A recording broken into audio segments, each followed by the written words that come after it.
menepati janji semacam itu. Mana? Hah? Menepati janji. Iya. Sampun lagu.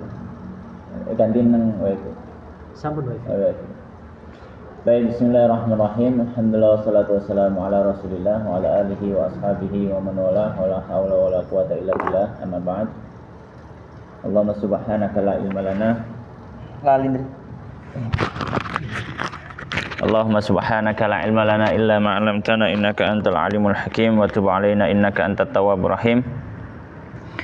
Allahumma faqihna fid din wa 'allimna ta'wil waftah lana futuhal arifin warzuqna al-ikhlas fil 'ilmi wal 'amal ya rabbal alamin. Kita melanjutkan ngaji kitab Bulughul Maram min Adillatil Ahkam yang ditulis oleh Al-Hafidz Ali Ahmad bin Ali bin Hajar Al-Asqalani yang wafat tahun 852 Hijriah rahimahullahu rahmatan wasi'ah.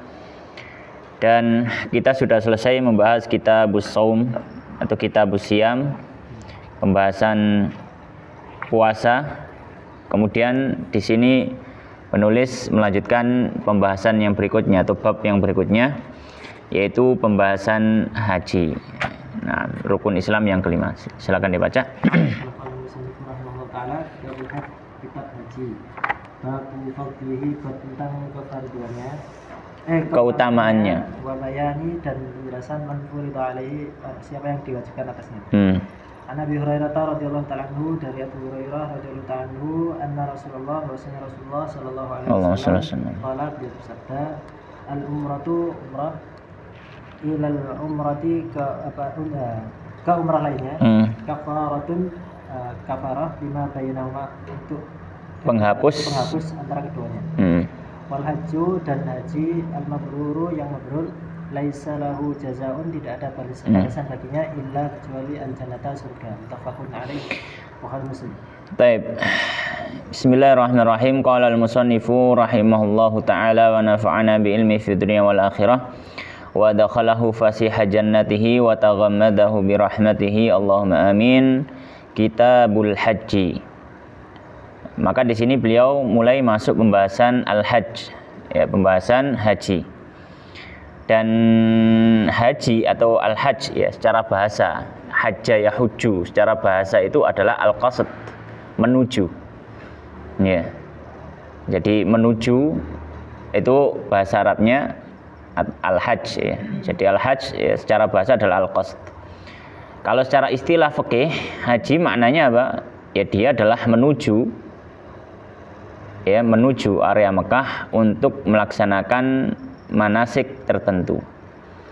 Ya, untuk melaksanakan manasik atau ibadah tertentu di waktu tertentu. Maka ini adalah haji.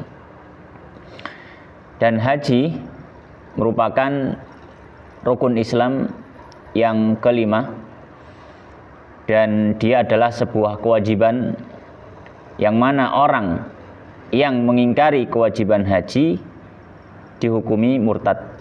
Kalau misalkan ada orang kok haji nggak wajib, ya, maka ini secara asal dihukumi murtad, karena ini dia mengingkari apa, rukun Islam. Ya. Baik, maka di sini beliau mengatakan kitabul haji.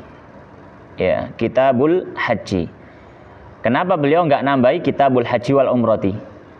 Ya, ada beberapa alasan. Kenapa kok nggak ditambahi al umroh? Padahal di sini nanti bahas juga apa, umroh. Yang pertama, karena yang disepakati kewajibannya hanya haji. Dalam artian, ya, kalau umroh ulama berselisih dia wajib atau enggak wajib. Tapi kalau haji tidak ada yang berselisih, semua ulama ijma mengatakan wajib. Makanya disebutkan apa, kitabul haji saja. Itu alasan yang pertama. Alasan yang kedua, karena kebiasaan para ahli fikih ketika membuat bab ini hanya menulis haji saja.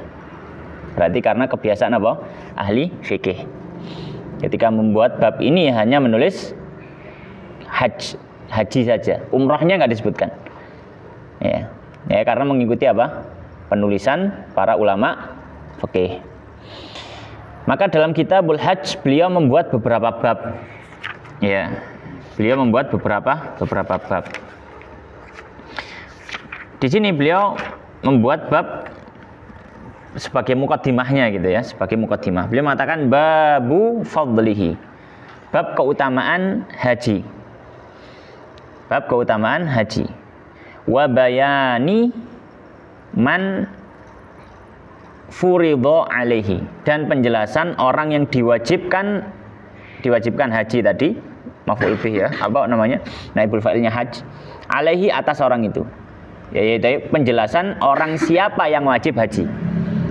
Karena haji ini kewajiban yang tidak semua orang harus melaksanakan, ada syarat wajibnya. Maka di sini beliau menyebutkan beberapa hadis. Hadis yang pertama di bab ini atau hadis 593. Qala al-musannifu rahimallahu taala wa an Abi Hurairah, dari sahabat Abu Hurairah radhiyallahu taala anhu, anna Rasulullah, bahwasanya Rasulullah SAW qala, beliau bersabda, al-umratu, umrah, ilal umrati, kepada umrah berikutnya. Ya. Umrah berikutnya. Jadi umrah pertama ke umrah kedua.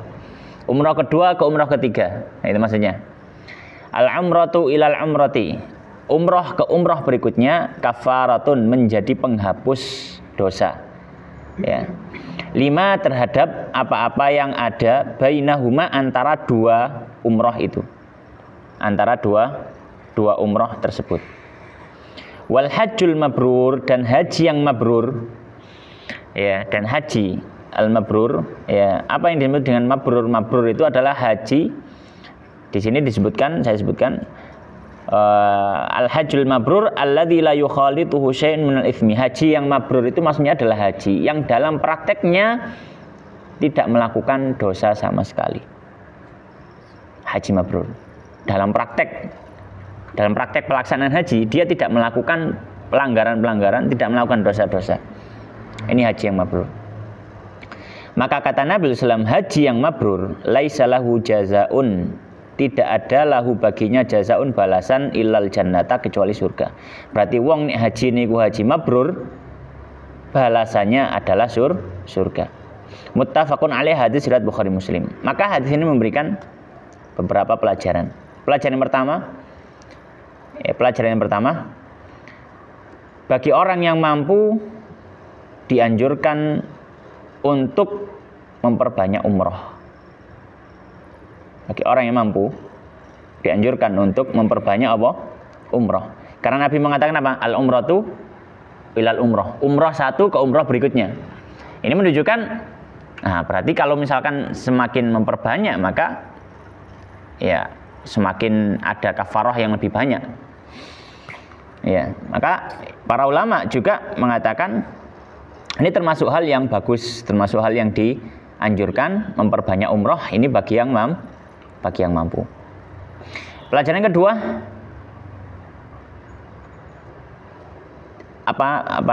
jarak antara umrah satu dengan umrah berikutnya itu bisa menghapuskan dosa antara keduanya. Keutamaan umrah itu bisa menghapuskan dosa-dosa antara umrah pertama dengan umrah berikutnya. Dan yang dimaksud di sini dosa apa? Apakah dosa kecil saja atau dosa besar saja atau dosa kecil dan besar? Para ulama mengatakan yang dihapus hanya dosa kecil. Jadi yang bisa dihapus dengan amal umrah adalah dosa kecil. Ya.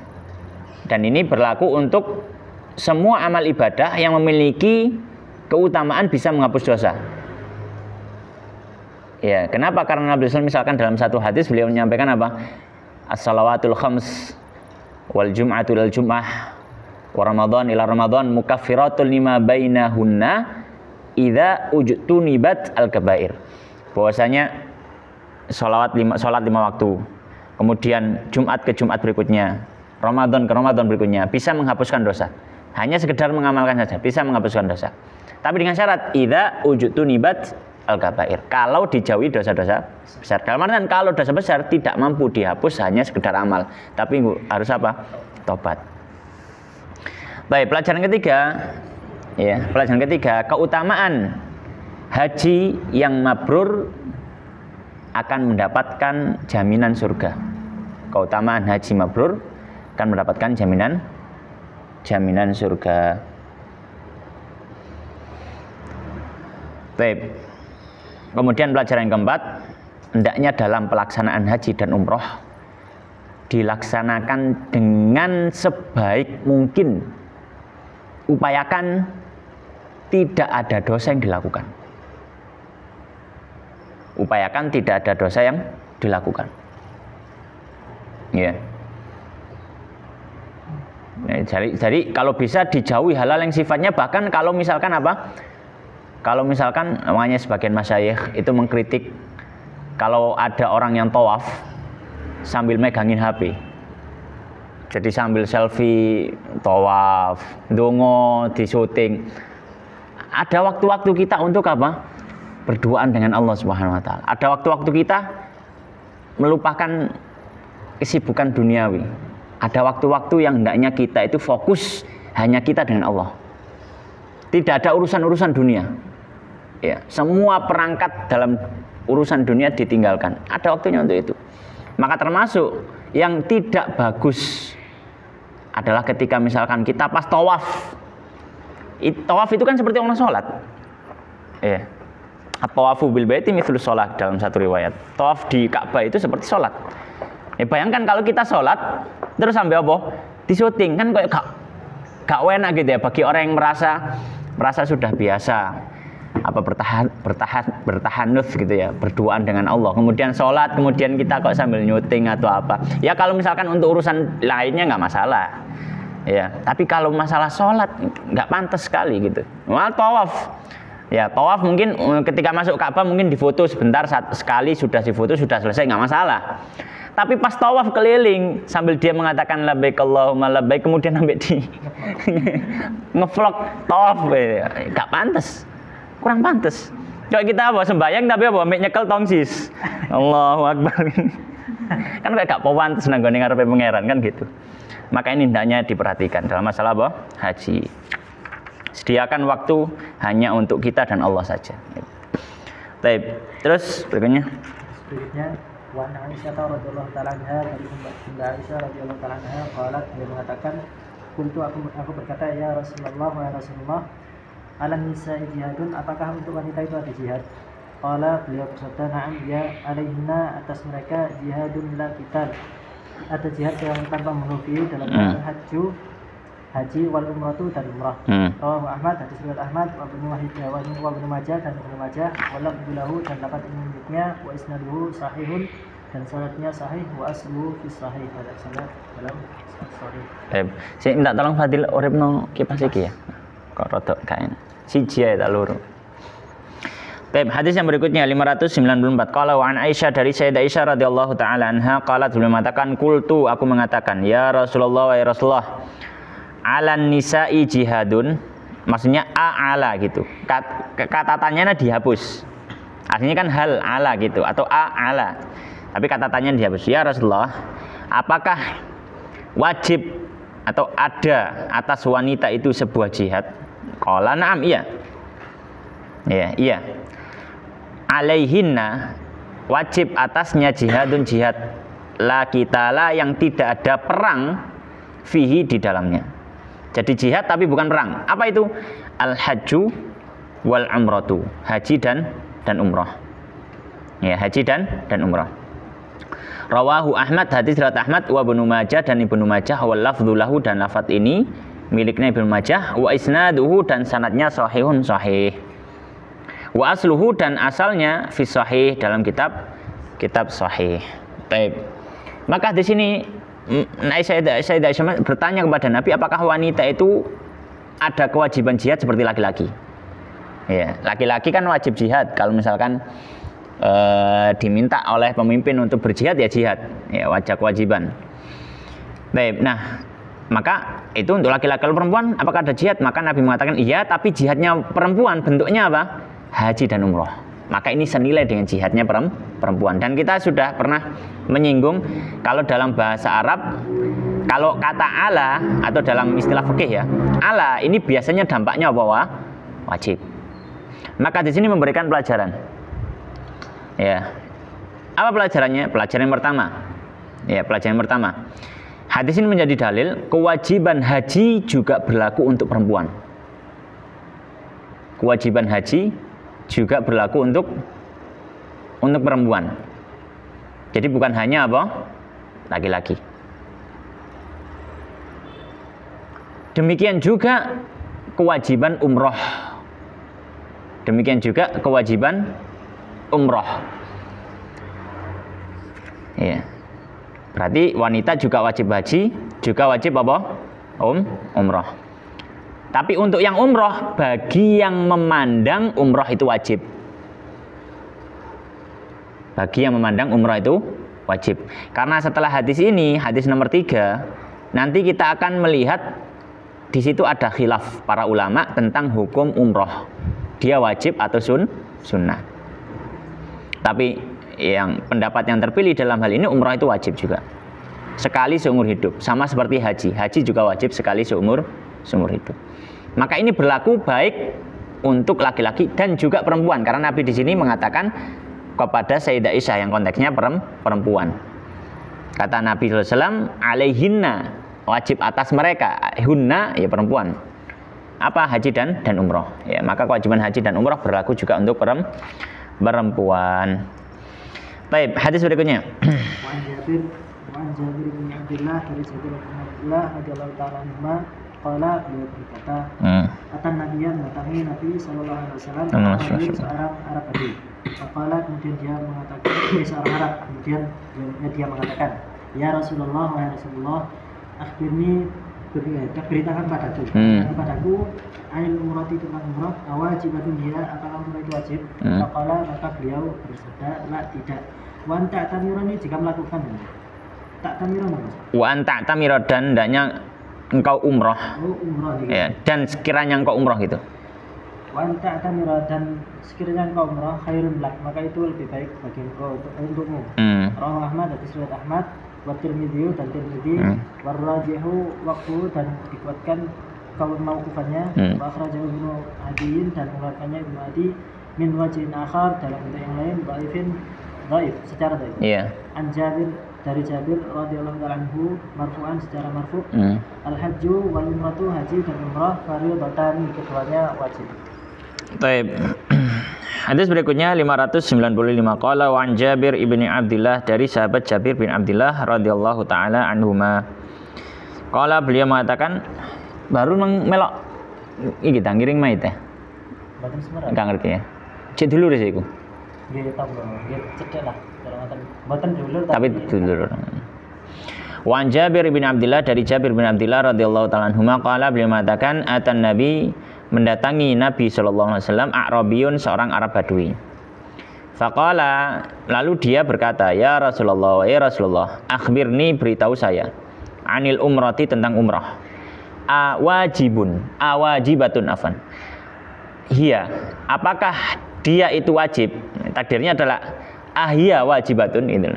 Apakah umrah itu wajib? Jadi ini orang Arab Badui ini bertanya pada Nabi, hukum umrah. Umrah itu wajib enggak gitu? Apa kata Nabi? Faqala la. Enggak.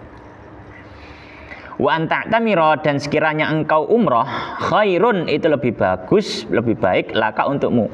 Maksudnya meskipun enggak wajib, tapi kamu hendaknya umrah, karena umrah itu juga amal yang bagus.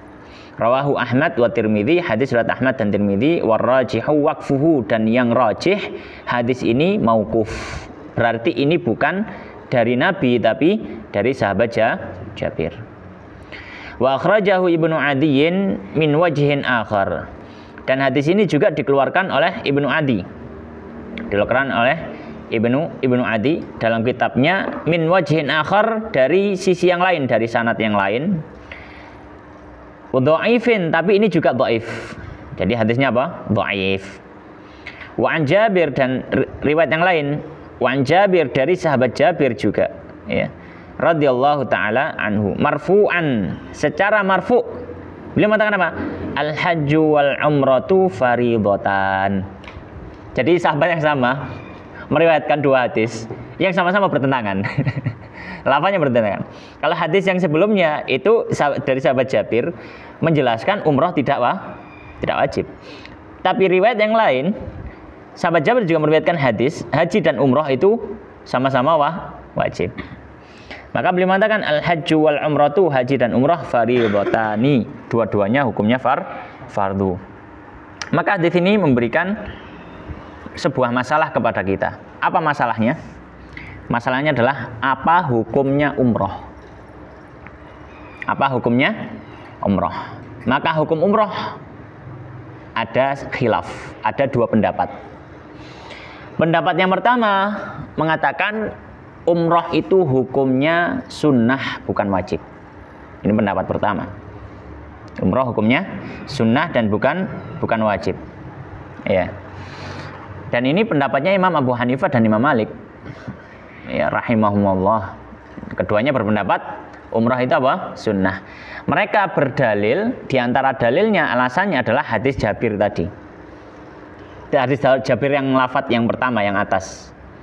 Bahwasanya Nabi ketika ditanya apakah umrah itu wajib, beliau mengatakan la wa anta tamira khairun laka, gitu. Dengan jelas Nabi mengatakan tidak wajib. Itu alasan mereka. Itu pendapat pertama. Jadi hukumnya apa? Sunnah. Hukumnya pendapat kedua mengatakan umrah hukumnya wajib sama seperti haji. Umrah hukumnya wajib sama seperti haji.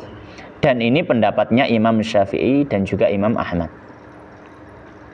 Ya, umrah, maksudnya umrah di sini sekali ya, duduk berulang-ulang. Umrah sekali. Itu hukumnya juga apa? Hukumnya wajib sama seperti apa? Haji.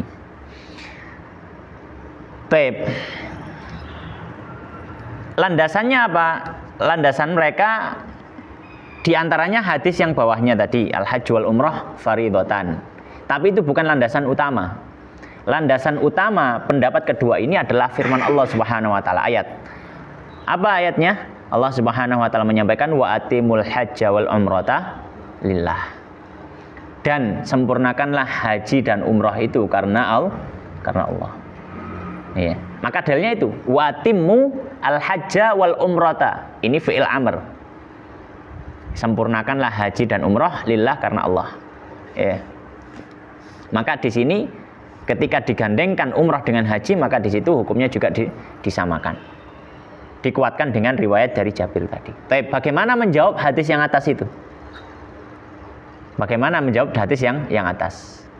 Hadis yang atas jelas. Nabi mengatakan tidak. Maka dijawab bagaimana? Jawabannya adalah karena riwayat dari sahabat Jabir ini ada ittirab, ada kegoncangan.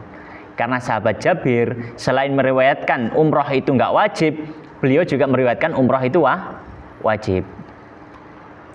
Ya, maka kaidahnya para ulama, ya, jika dua dalil itu bertentangan dan tidak bisa digabungkan, maka dua-duanya jatuh, nggak bisa jadi hujah. Maka silakan cari dalil yang lain. Maka Imam Syafi'i dapat dalil wa atimul hajja wal umrata lillah. Ya. Baik, wallahu taala a'lam. Terus hadis yang berikutnya 596. Anas, dari Anas radhiyallahu ta'ala anhu qala, beliau mengatakan qila, dikatakan ya Rasulullah masabilu, apa yang dimaksud as-sabil? Qala, beliau mengatakan az-zatun itu bekal. Zat bekal. Perbekalan, warrahilatu dan perjalanan. Ya, dan tunggangan. Rahilah itu tunggangan. Abu Darqutni, hadis riwayat Darqutni, wa sahahul Hakim, dan disahihkan al-Hakim, warrajihu irsaluhu, dan menguatkan kemursalannya. Wa akhrajahu Tirmidzi, dan mengeluarkan Tirmidzi min hadis Ibnu Umar, dari hadis Ibnu Umar, aidan juga wa fi isnadihi, dan di dalam syaratnya waqfun baik. Taib, hadis yang berikutnya hadis 596. Qala al-musannif rahimahullah ta'ala wa an Anas, dari sahabat Anas radhiyallahu ta'ala anhu, qala, beliau mengatakan qila, dikatakan, berarti ini ada yang bertanya pada Nabi, ya Rasulullah, wa ya Rasulullah, masabil, apa yang dimaksud dengan as-sabil? Ya, maksudnya apa sabil? Ya, sabil ini maksudnya adalah dalam ayat Allah Subhanahu wa taala menyampaikan apa? Walillahi 'alan nasi hajjul baita man istata'a ilaihi sabila. Di hadis yang lain Nabi sallallahu alaihi wasallam juga mengatakan apa? Rukun Islam ada 5, dia kemudian wa hajjul baiti, ya, man istata'a ilaihi sabila. Nah, sabili itu apa maksudnya? Bagi orang yang mampu menuju Baitullah, apa nih? Sabila dalani tamyiz. Ya. Maksudnya jalan menuju Baitullah. Ini maksudnya apa jalan itu? Maka bertanya orang yang mampu perjalanan ke Baitullah. Maksudnya apa? Qala, maka Nabi menafsirkan az-zadu war-rahilatu. Maksudnya jalan itu adalah dia mempunyai kemampuan dalam sisi azad, perbekalan makanan, war-rahilah, dan kendaraan. Ya, perbekalan, logistik lah, logistik dan juga apa? Logistik dan kendaraan. Rawahu Daraqutni, hadis riwayat Daraqutni wa sahahul Hakim, dan disahihkan oleh Al-Hakim. Warrajih, dan kata Al-Hafidz Ibnu Hajar, yang kuat irsaluhu, hadis ini hadis yang mursal. Hadis yang mursal. Ya. Ya, mursalnya dari apa namanya? Al-Hasan Basri. Jadi Hasan Basri meriwayatkan dari sahabat Anas, ya. Jadi dari tabi'in langsung ke Nabi itu.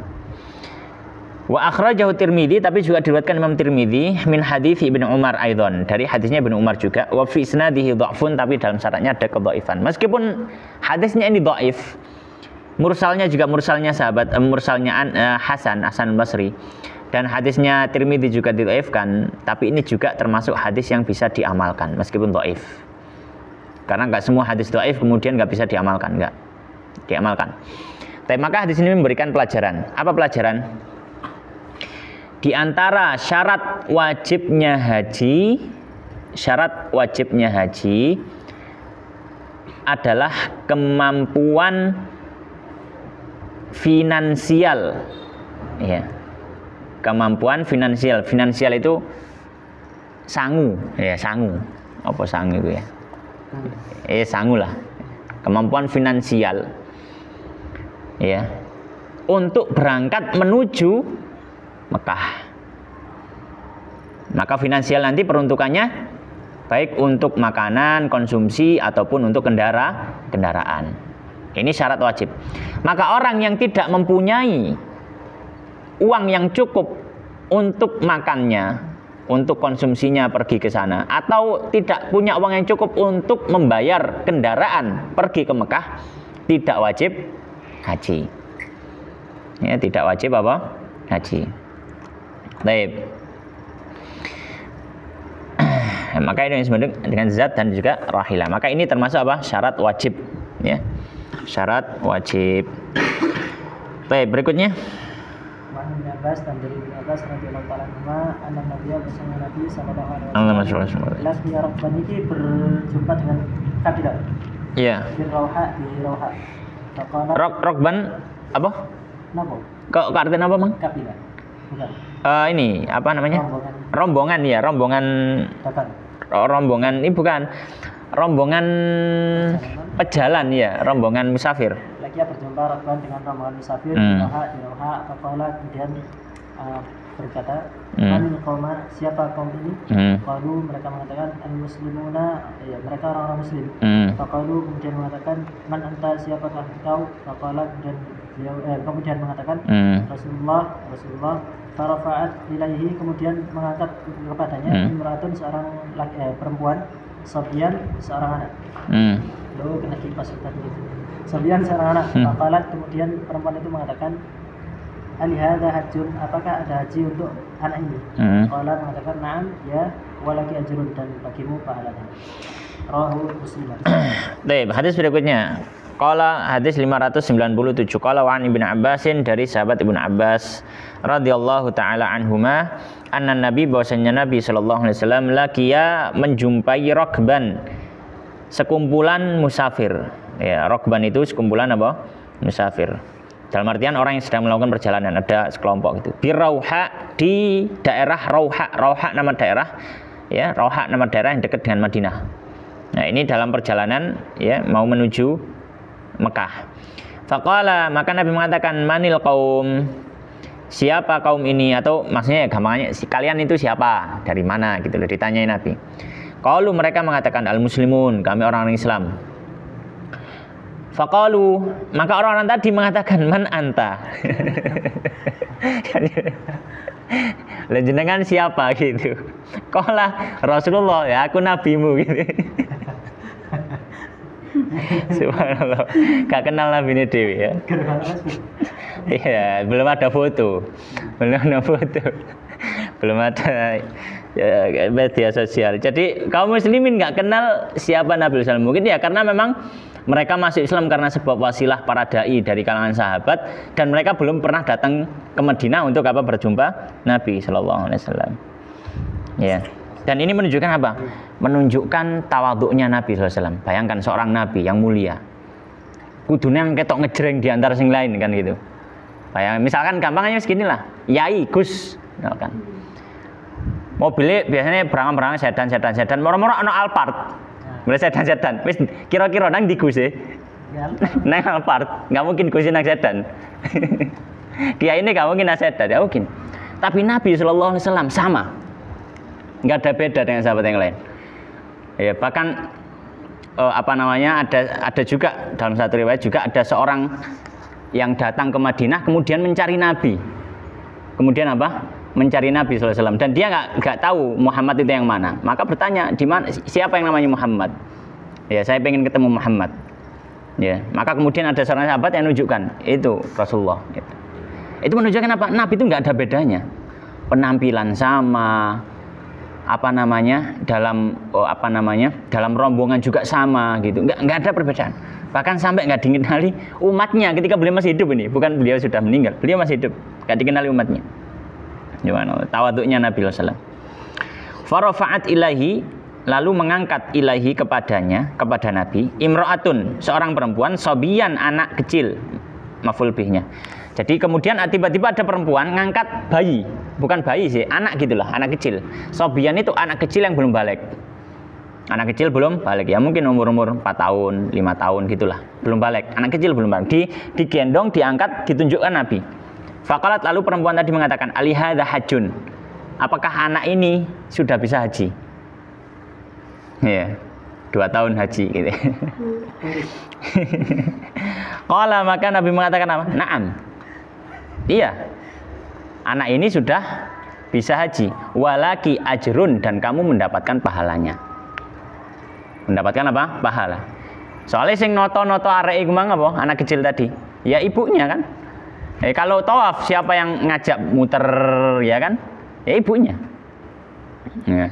Siapa yang ngajak wukuf? Ya, ibunya yang ngarahkan. Maka ibunya dapat pahala. Rawahu Muslim, hadis riwayat Muslim. Maka hadis ini memberikan satu masalah. Ya. Atau memberikan pelajaran. Apa pelajarannya?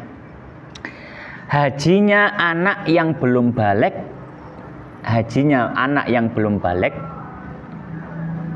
dianggap sah dan mendapatkan pahala. Hajinya anak yang belum balik dianggap sah dan mendapatkan pahala, tapi tidak menggugurkan kewajiban hajinya nanti kalau dia mampu. Nah, yang penting catatan terakhir ini, tapi tidak menggugurkan kewajiban hajinya nanti kalau dia mampu. Dalam artian, misalkan ada anak umur 2 tahun sudah haji, misalkan 2 tahun jelas belum balik kan ya. Ya, atau mungkin umur 5 tahun sudah haji. Maka dianggap hajinya ini sah dan anak ini dapat pahala, ibunya dapat pahala. Anak ini balik, umur sekarang 20 tahun. Dia punya uang untuk berangkat haji sendiri. Maka kita katakan anak ini tetap wajib berangkat. Loh, dulu sudah haji. Iya, itu cuma dianggap dari sisi sah ambil pahala. Tapi tidak mengukur kewajiban haji Islam.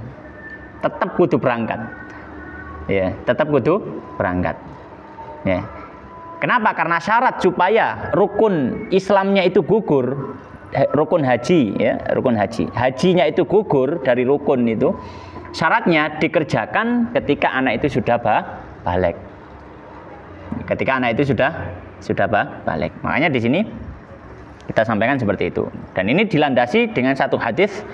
Nabi menyampaikan apa? Ayyuma sabiyin hajja thumma balagal hinsa fa alaihi an yahujja hajjatan ukhra. Siapa yang masih anak-anak terus dia berangkat haji. Iya, terus siapa berangkat haji? Lalu anak itu balik dan dia mampu haji sendiri, fa'alaihi an yahujja hajatan ukhra, maka dia tetap wajib untuk berangkat haji lagi. Demikian yang bisa kita bahas. Wallahu taala alam wa sallallahu wa sallim wa barik ala nabiyina Muhammadin wa ala alihi wa ashabihi ajmain walhamdulillahirabbil alamin wa billahi taufik.